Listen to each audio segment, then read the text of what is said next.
Sobat Integritas, dalam rangka memperingati Hari Anti Korupsi Sedunia tahun 2021, Kantor Wilayah Bea dan Cukai Jawa Timur II akan melakukan wawancara serta mendengarkan pendapat atau pandangan dari teman-teman milenial terkait apa itu integritas dan juga budaya anti korupsi. Nah, seperti yang telah kita ketahui bersama, bahwasannya di Indonesia itu terjadi banyak kasus korupsi yang tentunya sudah diketahui oleh semua orang tentang penyalahgunaan wewenang dan juga suap menyuap yang tentunya menimbulkan kerugian yang besar bagi negara. Lalu, sebenarnya korupsi di Indonesia itu ada di peringkat berapa sih di dunia?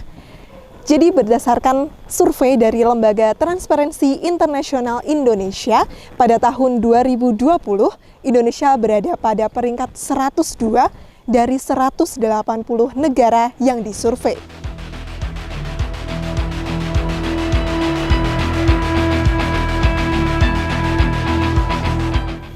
Ya, selanjutnya Sobat Integritas, kita tahu sendiri ya bahwasannya di Direktorat Jenderal Bea dan Cukai itu didominasi oleh para pegawai milenial, sekitar 40%.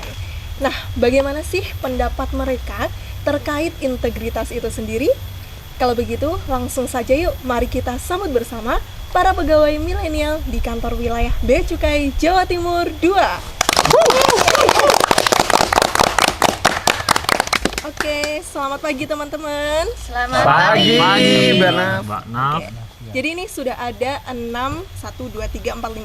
teman-teman para pegawai milenial di Kantor Wilayah Bea Cukai Jawa Timur II. Nah, siap untuk ngobrol bareng nih? Oh, siap dong. Siap. Tentu saja. Berarti langsung aja nih ya. Saya mau tanya-tanya nih. Pertanyaan pertama. Menurut kalian, pemahaman tentang integritas itu seperti apa sih? Sebagai para pegawai milenial nih, pemahaman terkait integritas itu seperti apa? Saya ini Mbak Naf. Oh ya, silakan. Jadi menurut saya itu integritas itu adalah kuncinya itu adalah jujur pada diri sendiri, terus jujur pada hal-hal di luar diri kita sendiri. Sehingga apa yang kita pikirkan, apa yang kita ucapkan dan apa yang kita laksanakan itu selaras atau sama seperti itu. Selaras ya. Kalau menurut saya nih ya, integritas itu selain yang dikatakan tadi sama Mas Fuad, integritas itu konsisten dalam artian istiqomah dalam melakukan hal-hal yang benar. Nah, konsisten ini tidak gampang gitu, karena konsisten ini dituntut ketika kita sendiri atau ketika kita beramai-ramai, kadang itu yang bisa goyah gitu. Ketika kita beramai-ramai mungkin kita bisa menjaga, kalau sendiri nggak ada yang tahu gitu misalnya. Nah, itu kita harus istiqomah di situ, konsisten di situ.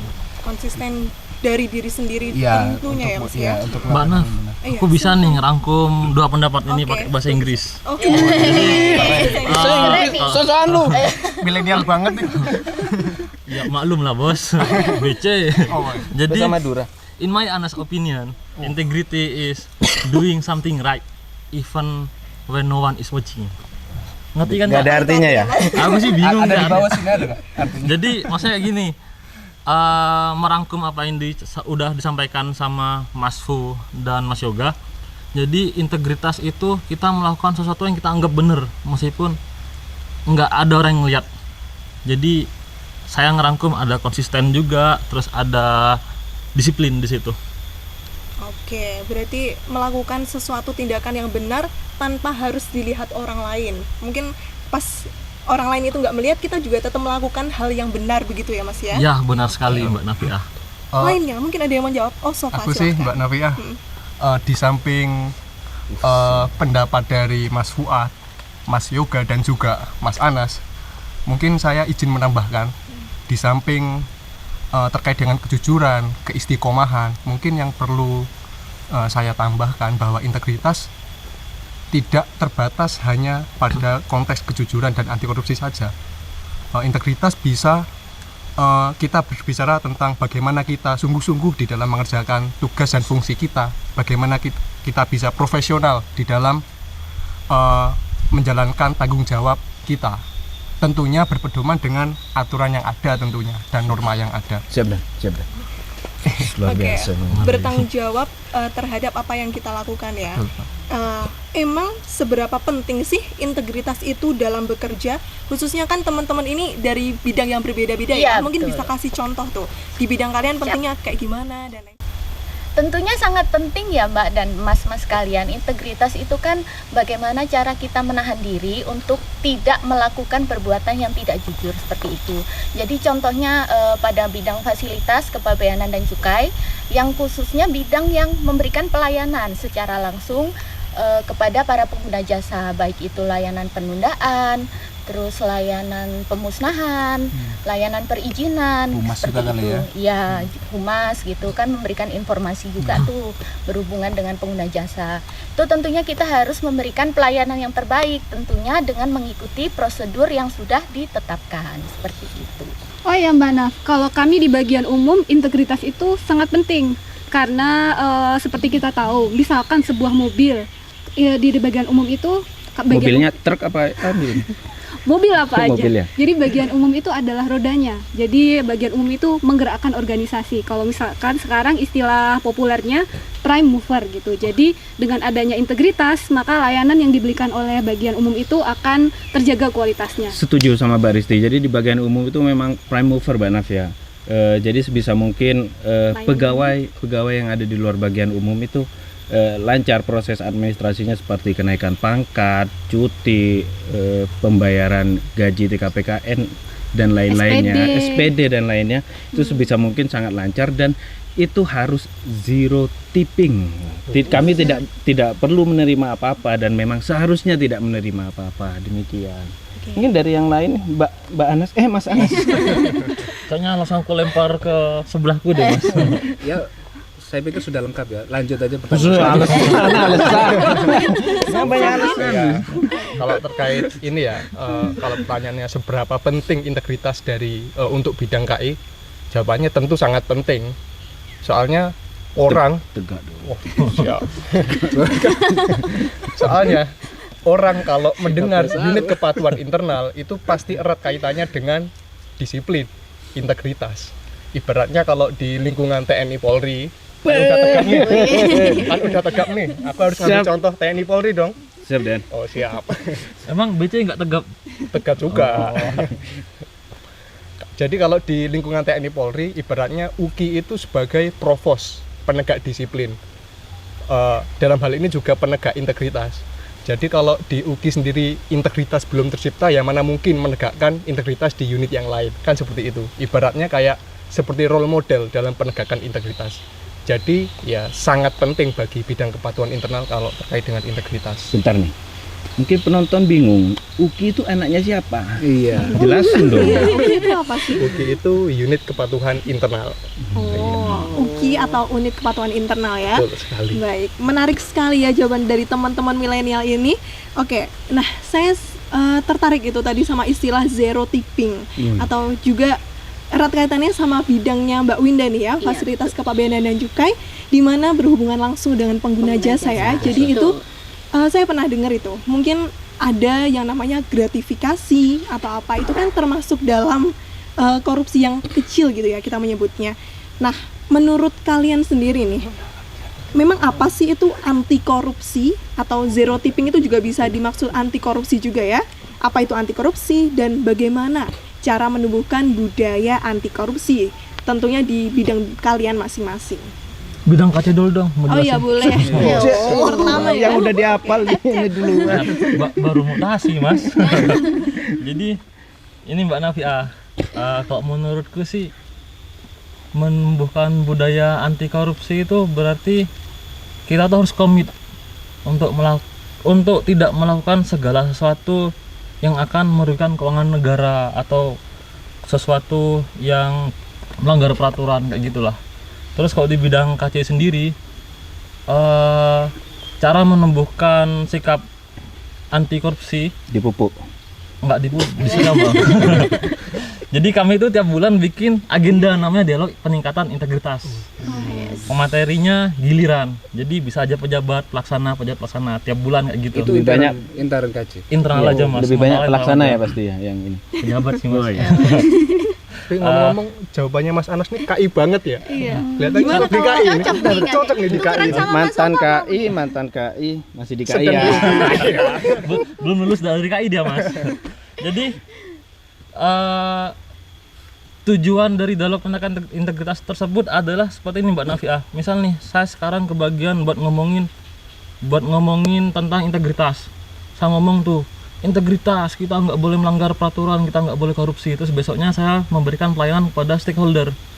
Karena pelayanan saya bagus, terus stakeholder, nih Mas makasih ya, saya kasih uang karena pelayanan Mas bagus. Nah, pastikan saya malu tuh. Masa kemarin aku ngomong ke pejabat dan teman-teman peerku buat tidak korupsi, terus besoknya aku nerima uang. Jadi kok dikaci kayak gitu Mbak Nafiah. Iya, komitmen dari diri sendiri ya berarti ya Mas ya. Jadi perlu ditanyakan nih, malu tadi diterima apa enggaknya? Terima apa enggak tadi? Ya tentu saja tidak dong Mas. Nah, itu dia. Benar-benar. Mungkin kalau di bidang P2 ya, kalau boleh nambahin, kita sih kalau untuk menumbuhkan budaya anti korupsi itu kita lebih ke waskat sih. Jadi Pak Kabid itu pimpinan kami senantiasa mengingatkan lah, dan juga mengundang kadang-kadang dari unit KI gitu untuk datang di briefing kami gitu, menekankan pentingnya integritas, jangan sampai menerima suap, menerima yang bukan haknya. Itu sih. Jadi pimpinan juga senantiasa mengingatkan kita gitu. Intinya budaya itu dibangun dari komitmen ya, Ya, Mas dari Yoga komitmen, ya. iya. Komitmen top manajemen, Komitmen, middle sampai ya, di benar, bawah benar. semuanya ya. Benar. Siap.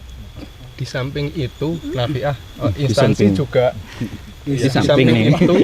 Kalau di samping saya ada Mas Fuad, ada Mbak Risti. Di samping apa yang disampaikan oleh Mas Anas dan Mas Yoga, instansi pun dalam hal pembangunan budaya anti korupsi juga secara kontinu melakukan bintal, ya kan? Bintan. Ya, dalam hal ini bisa penekanan terkait dalam konteks keagamaan maupun kebangsaan yang dilakukan secara kontinu.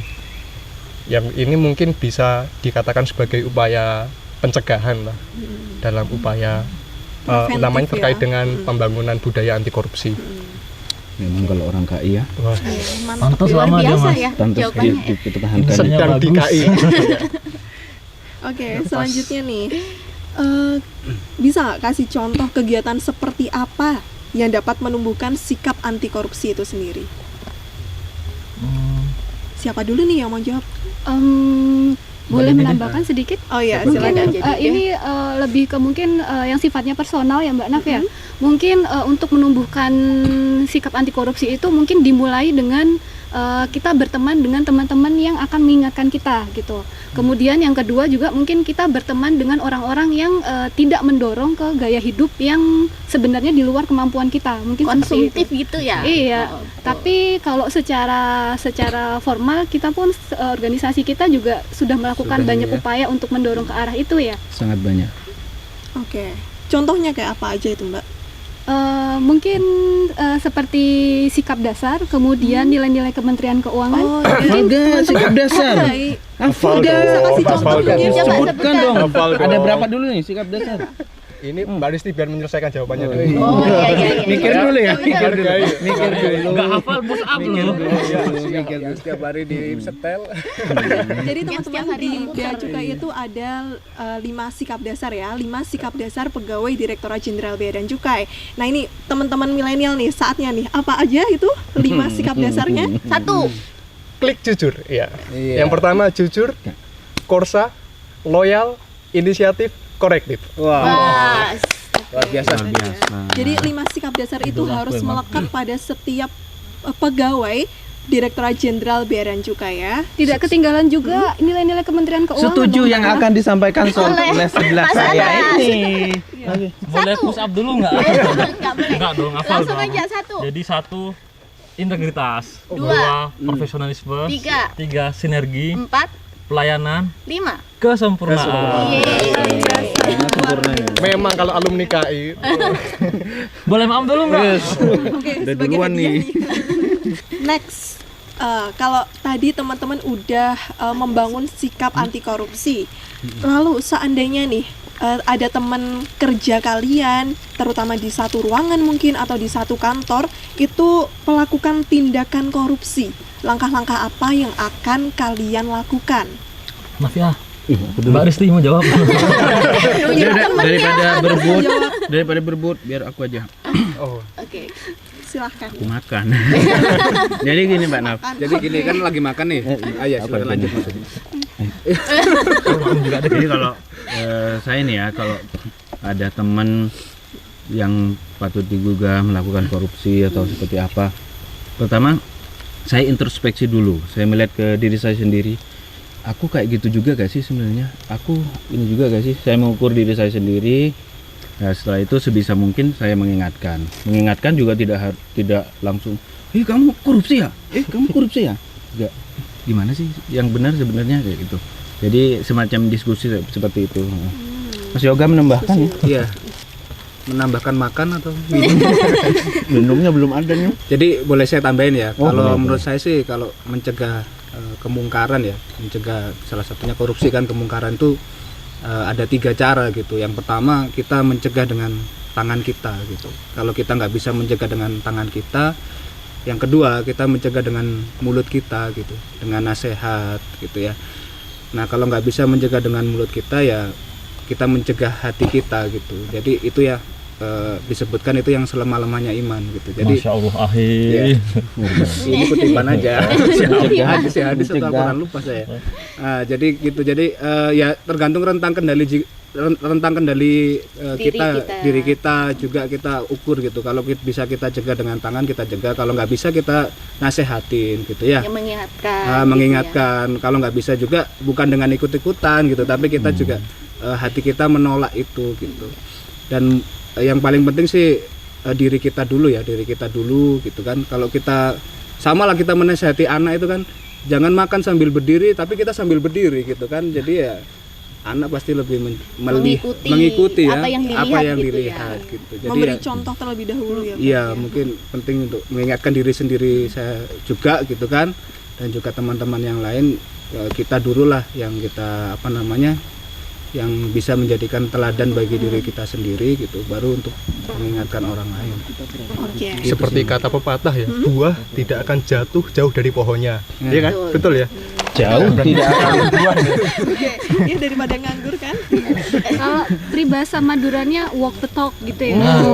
Walk the talk. Apa itu? Berjalan sambil ngomong. Bukan ya? Oke, ada lagi atau sudah cukup? Udah ngejuk udah. Oh iya. Sudah cukup. Mari kita cukupkan. Ya, selanjutnya nih, mungkin yang juga jadi pertanyaan dalam benak penonton nih, bagaimana sih cara melapor kalau kita melihat seseorang ataupun khususnya pegawai Bea Cukai itu melakukan tindakan korupsi? Silahkan. Lapor, Pak. Bagaimana cara lapornya? Ya, KI Lapor, pasti. Pak. Gimana Kayak salah satu melapor ya? program di TV-TV itu. TV itu ya? Iya, TV itu. TV itu. Antena TV itu ya? Iya. Oke, bagaimana cara melapor kalau kita melihat orang melakukan tindakan korupsi? Jadi organisasi sebetulnya udah mewadahi. Oh siap. Jadi organisasi sebetulnya sudah mewadahi kalau misal ada pegawai yang ingin menyampaikan aduan atau hal-hal yang perlu dilaporkan seperti itu. Kalau di lingkup kementerian sendiri itu ada aplikasi WISE yang dikelola oleh Inspektorat Jenderal Kementerian Keuangan. Lalu di tataran DJBC terdapat SIPUMA, aplikasi pengaduan masyarakat. Lalu di intern unit kerja tercinta kita, Kanwil BC Jawa Timur 2, baru-baru ini melaunching saluran pengaduan yang menggunakan aplikasi WhatsApp yang dinamai dengan Silapor.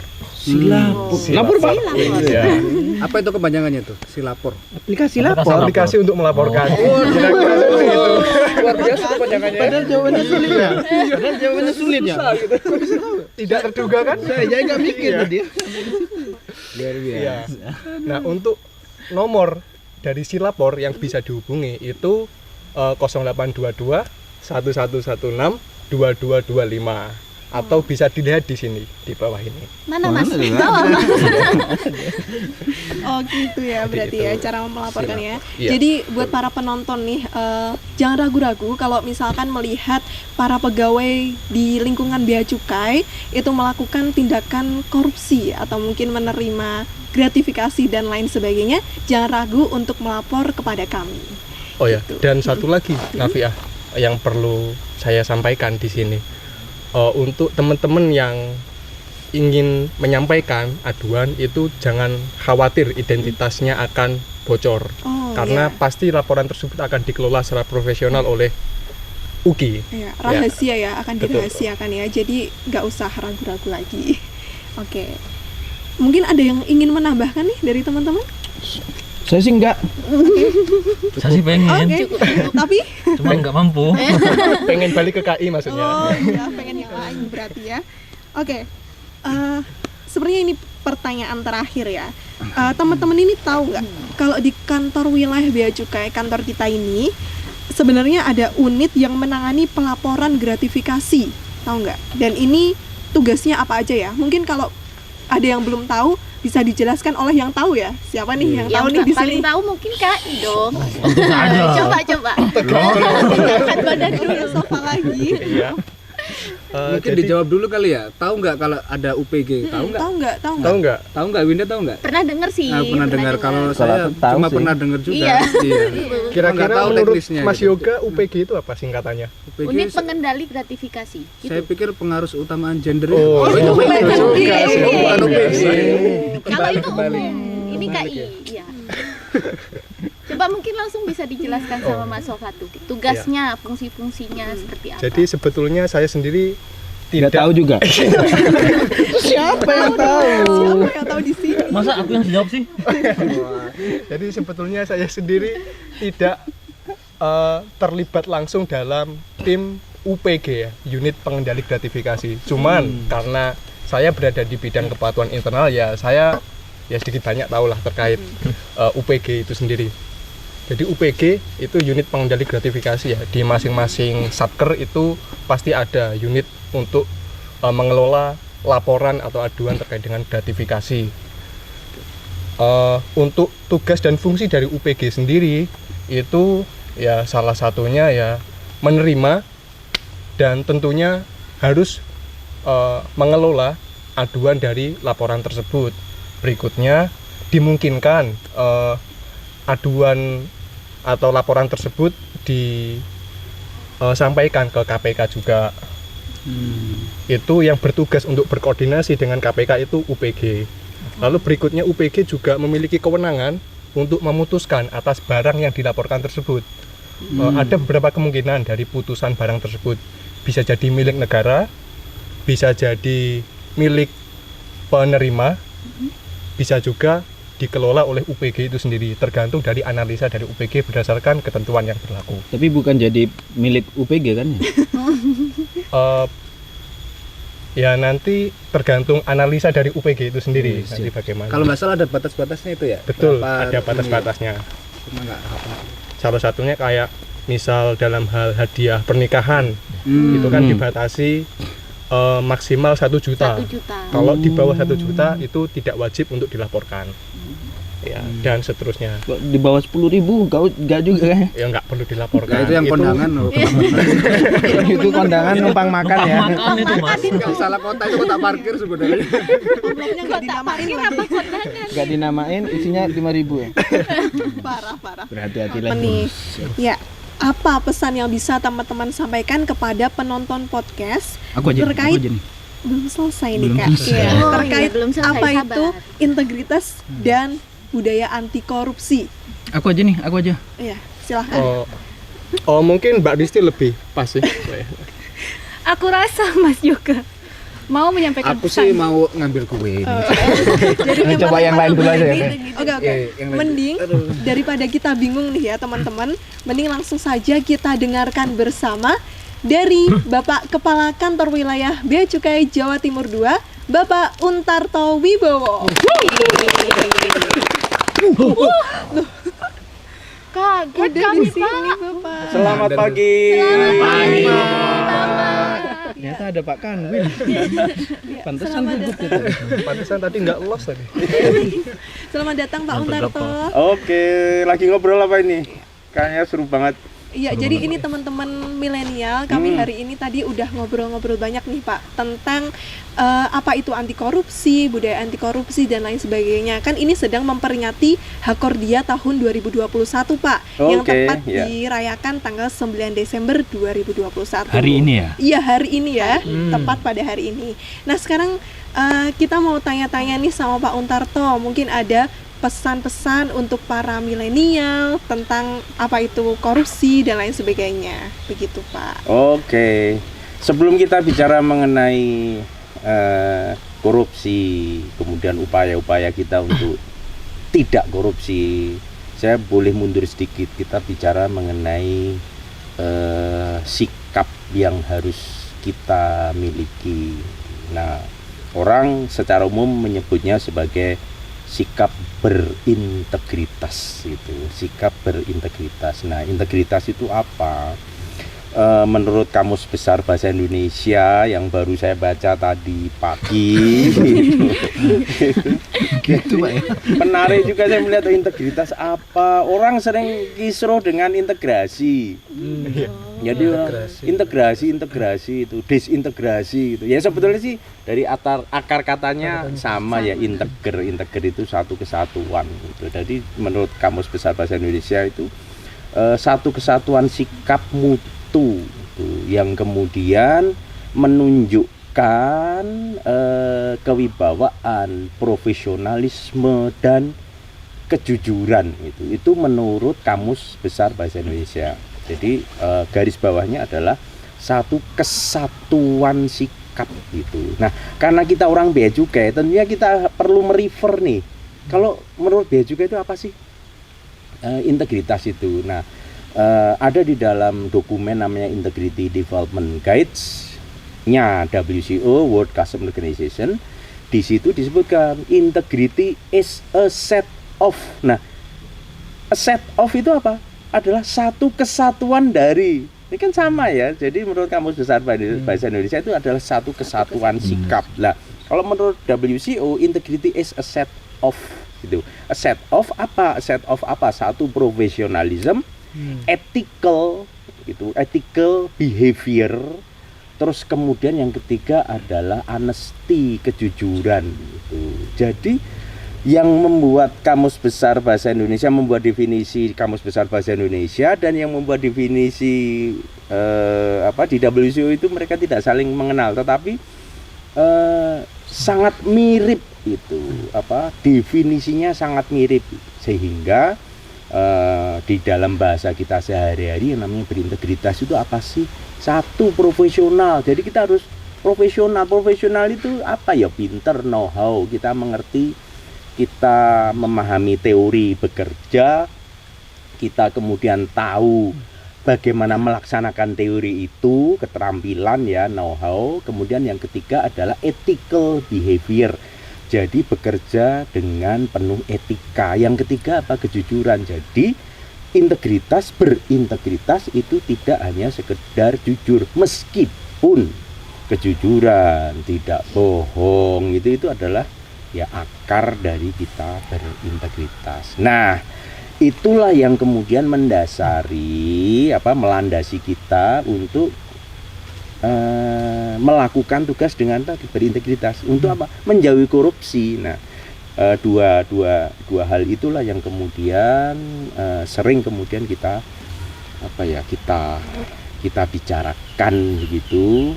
Apa sih hubungan antara anti korupsi dan kemudian sikap integritas. Nah, ini saya seneng lah.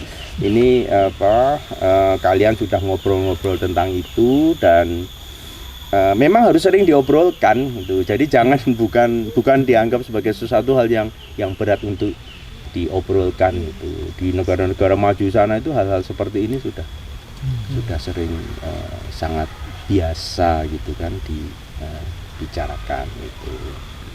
Mungkin ada yang ingin tanya apa tadi diskusi yang saya mau nanya Pak, Apa? Jadi saya pernah membaca salah satu tindakan korupsi adalah gratifikasi, Pak. Betul. Setahu saya gratifikasi itu imbalan yang diberikan sehubungan dengan jabatan. Bagaimana bisa sih, Pak, gratifikasi itu dikategorikan sebagai korupsi sementara nggak ada kerugian keuangan negara di situ, Pak? Oke, itu pertanyaan yang bagus ya, terima kasih. Jadi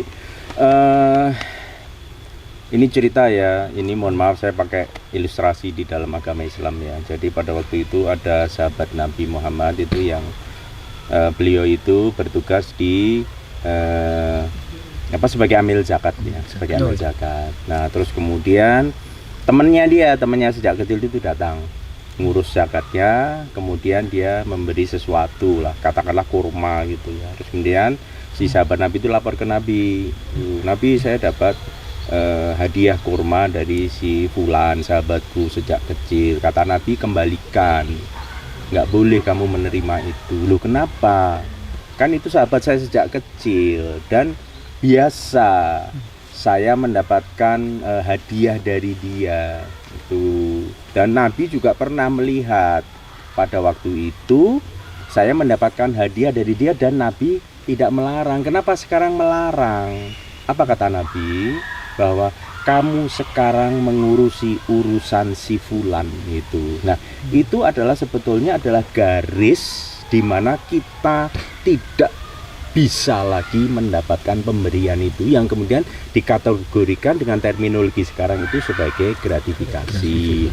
Memang itu tidak akan mengakibatkan kerugian negara atau tidak mengakibatkan kerugian negara pada saat ini. Semua pelayanan sudah selesai kita berikan gitu. Kemudian orang datang berterima kasih. Nah, sering kita beranggapan loh aku kan nggak minta gitu kan, dia datang sendiri kan rezeki datang dari arah yang tidak dinyana-nyana kan gitu. Nah, sering kan kita membuat tidak disangka-sangka gitu kan. Sering kita membuat eufemisme begitu kan menerima. Nah, itu tidak diperkenankan di dalam undang-undang anti korupsi kita, dan itulah yang kemudian dikategorikan sebagai gratifikasi. Kenapa tidak boleh? Karena nanti kita dalam istilah kita itu nanti kita kegigit lidah gitu. Jadi kalau orang itu dia memberi kita sesuatu, kita mau negur gitu. Kalau nanti dia melakukan kesalahan, kita mau menegur itu susah. Loh, aku kemarin dikasih sesuatu kok sama dia, atau sering dikasih sesuatu, atau dia sahabatku. Nah gitu. Nah itu sebetulnya ilustrasi yang mudah itu seperti itu. Dan jangan lupa gratifikasi itu di dalam undang-undang kita, undang-undang anti korupsi itu hukumannya lebih berat daripada suap menyuap loh. Itu gratifikasi itu lebih berat ancaman hukumannya itu tadi, karena ada aspek-aspek psikologis yang kemudian justru mengikat gitulah. Nah, saya tahu bahasa Inggrisnya itu Pak. Apa itu? Conflict of interest. Conflict of interest, coy. Ya betul sekali, itu akan menimbulkan konflik of interest yang belibet saya. Anas coy. Anas coy. Coy ini Arif. Apalagi ini yang tadi masih kira-kira ganjel masih bikin berantem itu tadi. Tadi Pak, ini Pak, yang tadi Pak, banyak Pak. Yang berantem nih Pak. Banyak berantem tadi siapa coba? Sebelumnya izin Pak. Iya, jangan kebanyakan izin, kamu cuti aja. Cutinya habis Pak, cutinya habis. Pakai cuti saya masih utuh itu. Siap. Sebelumnya ini Pak, saya sedikit curhat Pak ya. Iya. Saya selama di KI ini Pak, saya kok merasa ini Pak, para pegawai itu kalau ngomongin integritas, anti korupsi itu kok seakan-akan hanya KI saja Pak yang bertanggung jawab. Itu menurut Bapak bagaimana? Apakah pernyataan dari para pegawai itu bisa dibenarkan? Nah, jadi ada betulnya juga sih yang tadi Sofa tanyakan itu. Nah, di Kementerian Keuangan itu ada jargon atau ada istilah 3 lines of defense, 3 lini pertahanan untuk kita terhindar dari korupsi itu. Nah, saya bicara di 3rd line of defense-nya dulu. Jadi lini yang ketiga atau lini yang terjauh gitu ya. Yang terjauh itu apa? Aparat pengawas fungsional. Kita kan kenal Inspektorat Jenderal, kita kenal PPK, PPKP. Nah, itu adalah third line of defense gitu. Jadi ya dia helikopter view lah melihatnya untuk menjaga kita itu. Nah, yang kedua yang lebih mendekat lagi, benar, unit kepatuhan internal itu memang tugas dan fungsinya adalah untuk menjaga kita semua itu. Namun demikian, yang paling dekat dengan kita itu siapa? Itu adalah first line of defense kita. Siapa? Para atasan langsung. Kalau di kita yang menggunakan seragam ini ya para jengkolers itu, yang punya jengkol itu ya, jengkolnya ukurannya macam-macam lah, ada yang jengkol banget ya, kalau yang belum punya jengkol yang suatu saat nanti punya jengkol ya. Jadi artinya para atasan langsung yang punya jengkol ini, jengkolers, punya tanda jabatan, itulah itu first line of defense. Terus kemudian orang akan berkilah, lupa kalau begitu komandan-komandan aja dong yang bertanggung jawab pada integritas itu, pada penegakan sikap perilaku etikal itu. Nah, saya pribadi sih berpendapat bahwa semua dari kita ini pada prinsipnya adalah pemimpin. Tuh, jadi kita jangan nunjuk sana lah.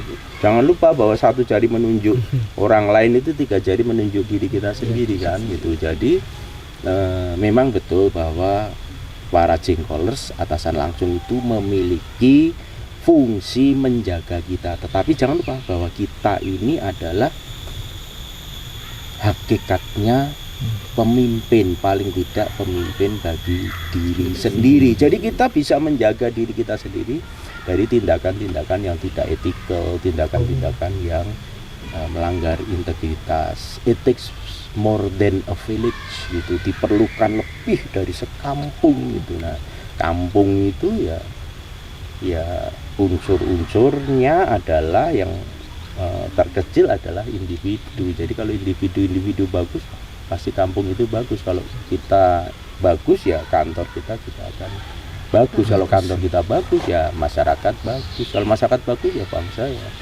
jadi bagus gitu. Jadi plus 62 ini ya akan jadi bagus ya. Negara plus 62 ini aja ya. Itu. Nah. Oh iya Pak, tadi ada pertanyaan yang sangat menarik dari Mbak Nafiah.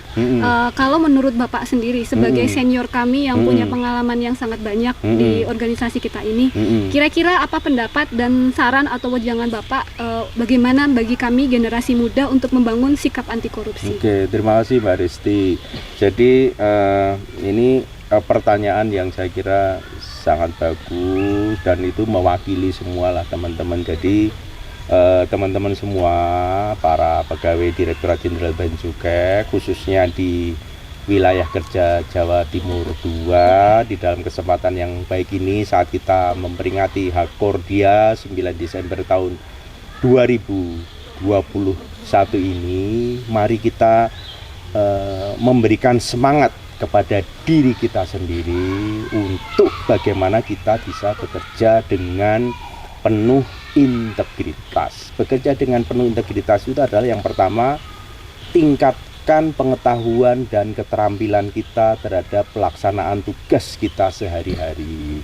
Kemudian yang kedua adalah bagaimana kita meningkatkan ethical behavior di dalam pelaksanaan tugas. Jadi di dalam satu unit kerja, kekompakan dan lain sebagainya itu merupakan bagian dari ethical behavior. Kita punya nilai-nilai Kementerian Keuangan, kita punya sikap dasar pegawai Direktorat Jenderal Bea dan Cukai, itulah bagian dari ethical behavior. Yang ketiga tentunya adalah sikap jujur kita di dalam setiap pelaksanaan tugas kita sehari-hari. Jujur dalam pikiran, jujur di dalam perkataan, jujur di dalam perbuatan. Nah, itu kita bisa mulai dari diri kita sendiri, kita bisa mulai dari hal-hal yang kecil yang sehari-hari kita kerjakan, dan kita harus mulai saat ini juga. Saya kira itu yang bisa saya sampaikan di dalam kesempatan yang baik ini. Mudah-mudahan ini bisa memberikan penyemangat kita semua untuk kita bisa do our best. Bea Cukai Jatim 2 sudah biasa, luar biasa. Thank you. Wah, baik Sobat Integritas, menarik banget ya obrolan kita pada hari ini. Ya, tapi selain menarik dan seru, tentunya juga bisa menambah wawasan kita semua terkait apa itu integritas dan juga budaya anti korupsi. Nah, dan seperti yang telah kita dengar bersama pesan dari Pak Untarto, tentunya kita berharap ya, semoga dengan acara kita hari ini, ngobrol-ngobrol bareng, bisa menjadi refleksi ya bagi kita semua untuk bisa meningkatkan kesadaran akan bahaya yang ditimbulkan oleh korupsi dan juga bisa bersama-sama untuk bersinergi memerangi tindak pidana korupsi. Ya, semangat ya teman-teman ya. Semangat Dan sepakat tentunya ya. Baik, terima kasih Pak Untarto yang sudah meluangkan waktunya untuk sharing kepada teman-teman milenial di kantor wilayah Jawa Timur 2 ini ya Pak ya. Tetap semangat. Sobat Integritas, terima kasih dan sampai jumpa di podcast berikutnya.